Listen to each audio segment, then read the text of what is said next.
The sound came from the locked bathroom door, slow and deliberate, like someone dragging their nails down the wood. And my stomach dropped because I was completely alone in the apartment. I froze where I stood, didn't breathe, didn't move. Another scrape followed. Longer this time, closer. I remember thinking it had to be the pipes. Old buildings made noises in winter. Everyone knew that. That was the lie I told myself. I took one step back, my heel bumping the couch, and the noise stopped.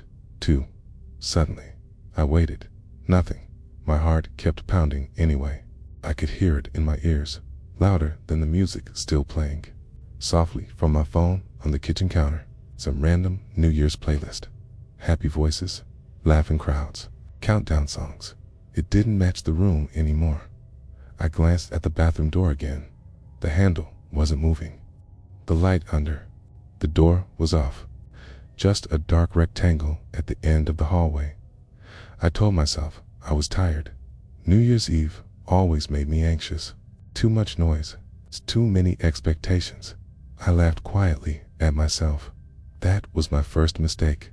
I turned away and went back to the kitchen. The window over the sink was fogged from the cold outside. Snow pressed against the glass like a wall. Streetlights glowed faintly through it. I poured myself another drink. My hands were shaking enough that I spilled some on the counter. That's when I heard it again. This time, it wasn't from the bathroom. It came from behind me. A soft exhale. Not loud, not aggressive, just close. I spun around so fast my shoulder hit the fridge. Nothing was there. The living room was empty.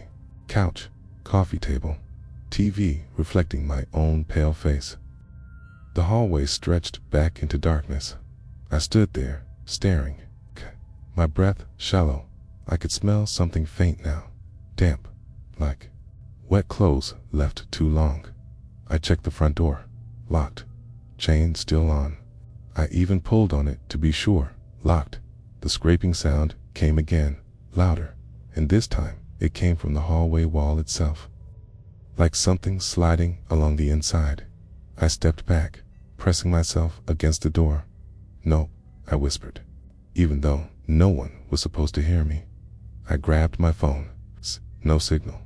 The Wi-Fi icon blinked, then disappeared. The music cut off mid-song. Silence flooded the apartment, the kind that feels thick. I tried calling a friend. The call didn't go through. Not even a ring. My phone buzzed instead. A notification calendar reminder. Midnight. I hadn't set that. I stared at the screen, my thumb hovering. When something thumped against the wall behind me, hard, I jumped, nearly dropping the phone. The thump came again, from inside the wall, directly behind the bathroom. A rhythm started, slow, intentional die. Didn't want to look, but my body moved on its own. I walked down the hallway. Each step felt too loud.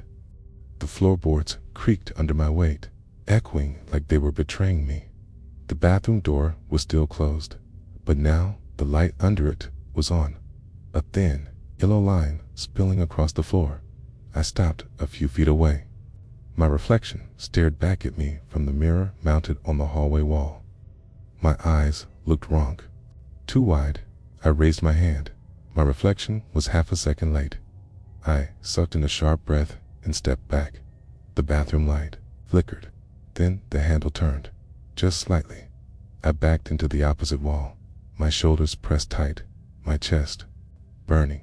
My brain screamed at me to run, but there was nowhere to go. The apartment felt smaller now, like it was closing in. The handle stopped moving. I waited. Nothing happened. Seconds stretched out until they didn't feel like seconds anymore. I forced myself to speak. "Hello?" My voice sounded weak. Then something inside the bathroom shifted. I heard the shower curtain rings slide along the rod. Metal on metal. I shook my head. This isn't funny," I said, louder this time. The door creaked open an inch, just enough for darkness to spill out. The smell hit me harder now. Damp, cold, like snow melting on fabric. I saw movement inside. Not fast, not sudden, something adjusting its weight. A foot stepped into the light. Bare, pale, wet. Another step followed. I couldn't move. My legs refused. The figure didn't fully come out. It just stood there, half hidden by the doorframe. It looked like me. Same height, same build, same clothes. But its head was tilted at an angle no neck should allow. Its mouth hung open slightly, like it was trying to remember how to breathe. It raised its eyes. They were empty, not dark, just blank. My phone vibrated again. In my hand, a countdown started on the screen. 10. The thing in the doorway twitched. 9. It took a step forward. 8. I screamed and threw my phone at it. The screen shattered against the tile. The countdown kept going anyway. 7. I ran. I bolted for the front door, my feet slipping on the hardwood. My fingers fumbled with the chain, the lock, everything at once. 6. Behind me. I heard bare feet slapping against the floor. Closer. 5. The chain came off. I twisted the lock. 4. The door swung open and freezing air rushed in. 3. I threw myself into the hallway outside, falling hard onto the carpet. 2. I scrambled to my feet and slammed the door shut. 1. Silence. The countdown ended. I leaned against a door, gasping, my hands numb from the cold. The hallway lights flickered overhead. Somewhere outside, fireworks exploded. Cheers echoed through the building. Midnight? I laughed.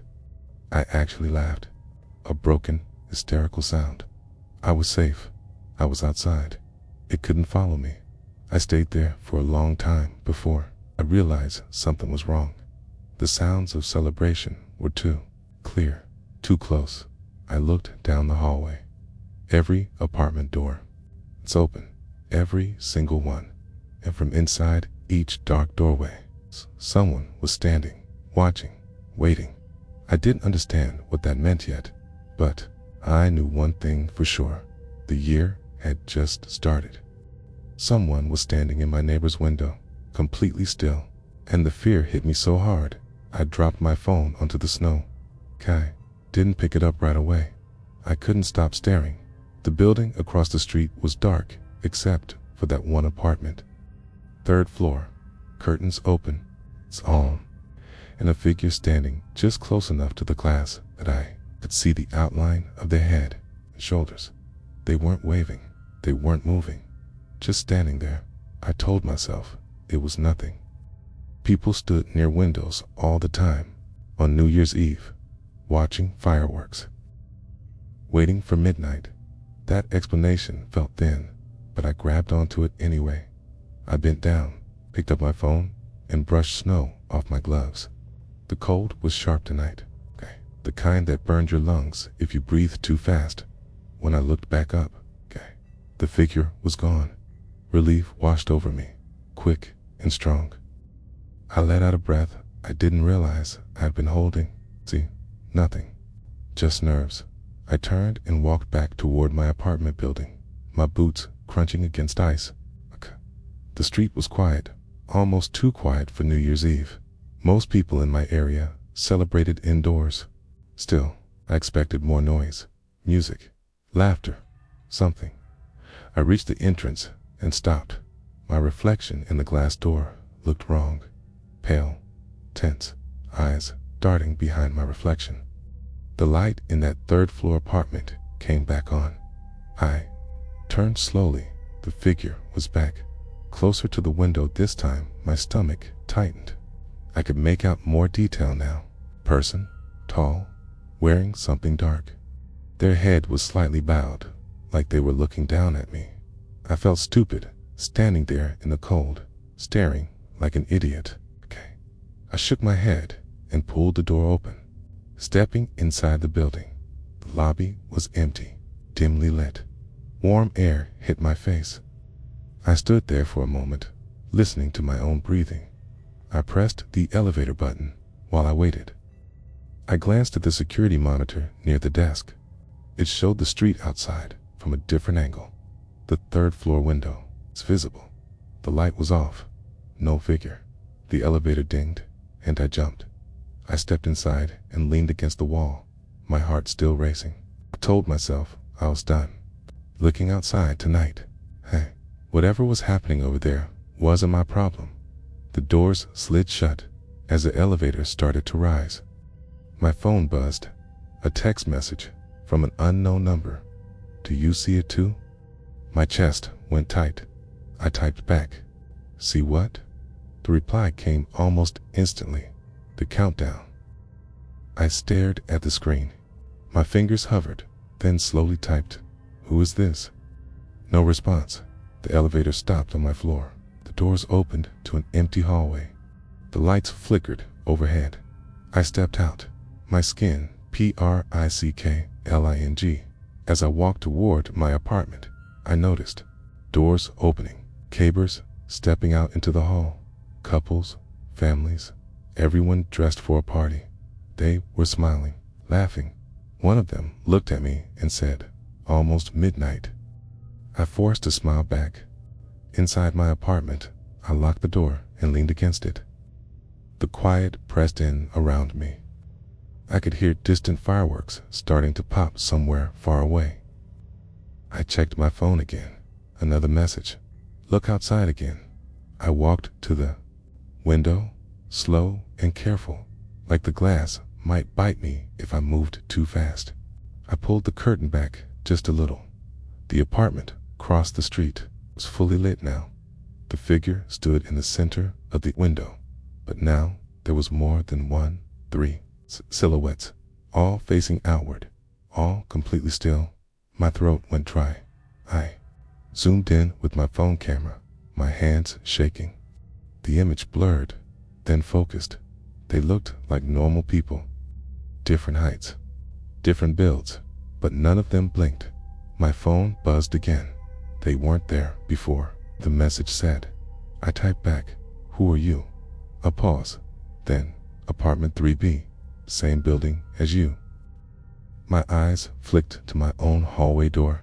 Hey. Loud knock echoed through my apartment. I shoved so hard, my phone slipped from my hand again. The knock came again. Slow, heavy. "Hello." A voice called from the hallway. A man's voice. Calm, friendly. My heart pounded. I walked to the door and pressed my eye to the peephole. A man stood there, a tease, winter coat, hands in his pockets. He looked normal. "Sorry to bother you," he said. "I think something's wrong." I hesitated, then unlocked the door, but kept the chain on. "What's wrong?" I asked. He glanced down the hallway, then back at me. "Have you looked outside?" "Yes," I said. "What is that?" He swallowed. "I don't know, but everyone in my apartment is standing by the window. They won't answer me." A cheer erupted outside. Fireworks exploded, brighter now. I checked my phone. 11:58 p.m. The man's phone buzzed. He looked down at it, his face draining of color. "They're texting me," he said. "Who?" "The people in my apartment." A message popped up on my screen at the same time. 2 minutes. I looked back out the window. More lights were turning on across the street. More windows filling with still, silent figures. Some stood alone. Some stood in groups, all facing outward, all watching. My breathing sped up. "What happens at midnight?" I asked. The man shook his head. "I don't know, but they keep saying it's time." Down the hallway, another door opened, then another. People stepped out, phones in their hands, confused expressions on their faces. Then, one by one, they stopped moving. Their faces went blank, and they turned toward the building entrance, toward the street, toward the windows. The man beside me whispered, They're not blinking." My phone vibrated again. 30 seconds.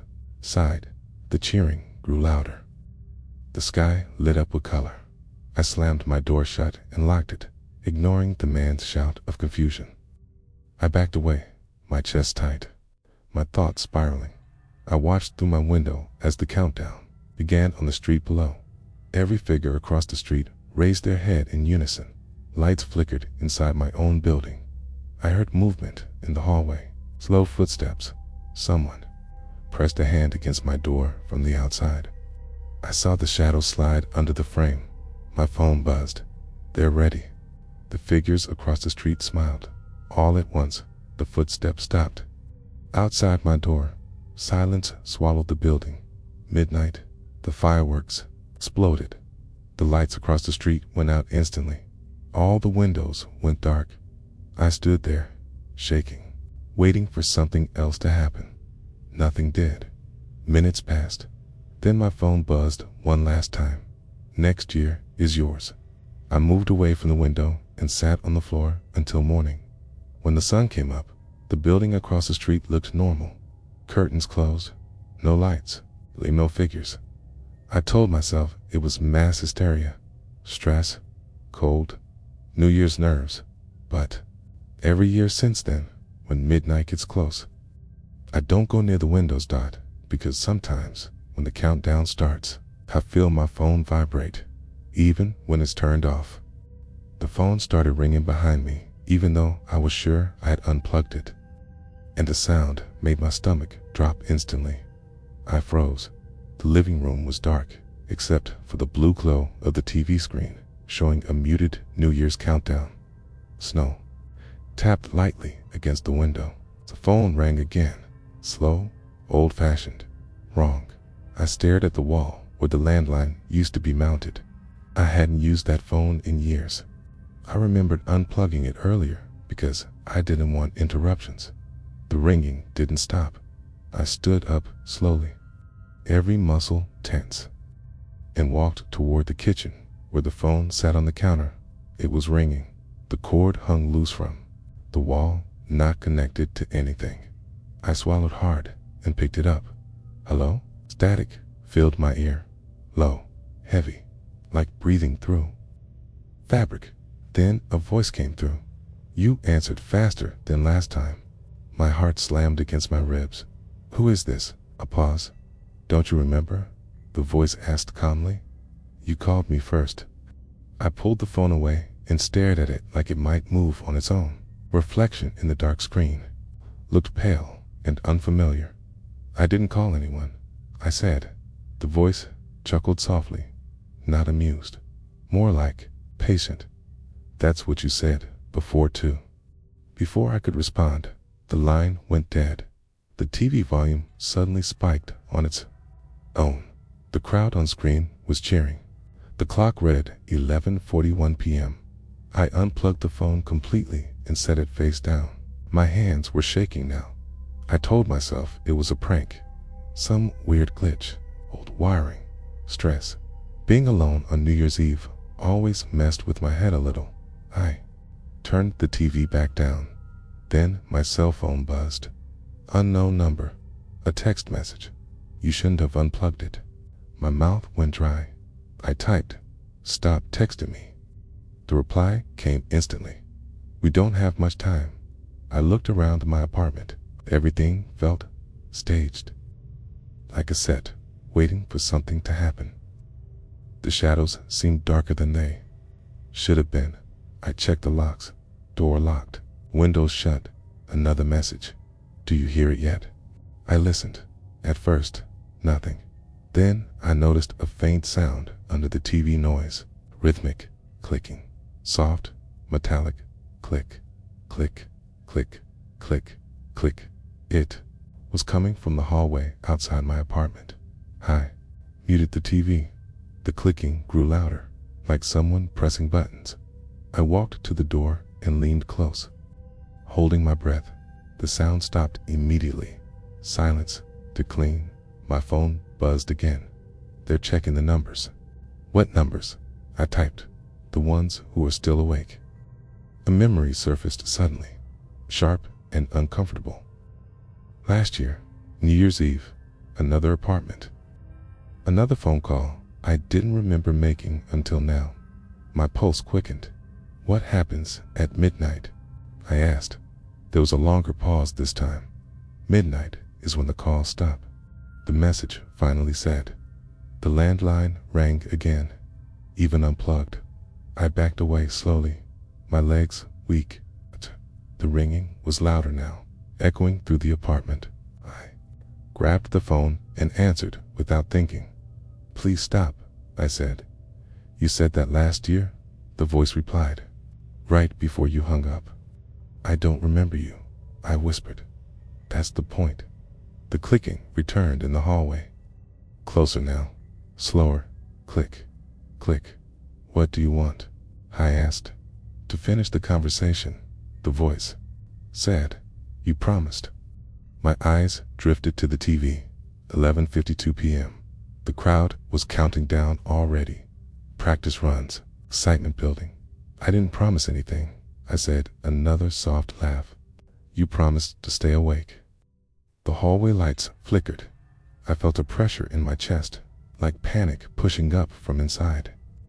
"What happens if I don't?" The voice lowered. "Then we come to you." A knock hit my door. Not loud, careful, measured 3 taps. I didn't move. The knock came again, closer somehow. Like the door itself was thinner. My phone vibrated. There, early. I looked through the PHOL. No one was there. But the clicking sound was directly on the other side of the door now, right at handle height. Like someone pressing buttons or dialing. 11:56 p.m. The phone in my hand grew warm. "You're running out of time," the voice said. "You always do." "What do I have to do?" I asked. "Stay on the line," it replied, "until midnight." The knocking stopped. The hallway went quiet. I slid down the wall and sat on the floor.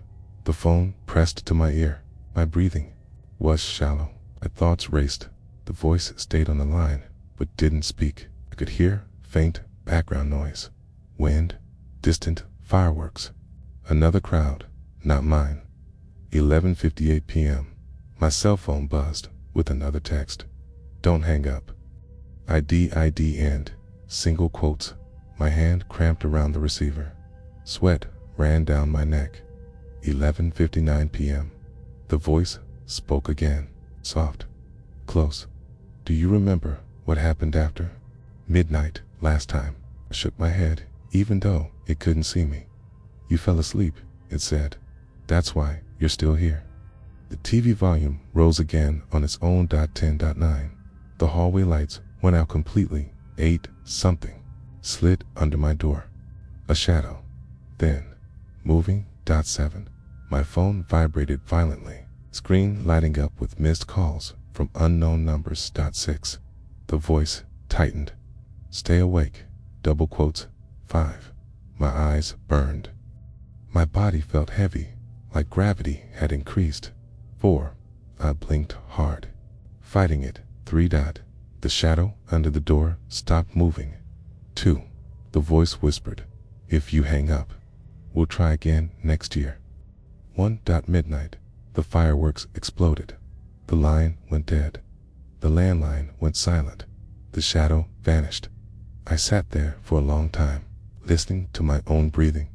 Eventually, the weight lifted. The apartment felt normal. Again, I unplugged every phone, turned off the TV, stayed awake until sunrise. Nothing else happened that night, but every New Year's Eve since then, right before midnight, my phone battery drains to 0, no matter how full it was. And every year, I wonder if this is the one where I finally fall asleep before the countdown ends, because I don't think they stop calling. I think they just keep waiting.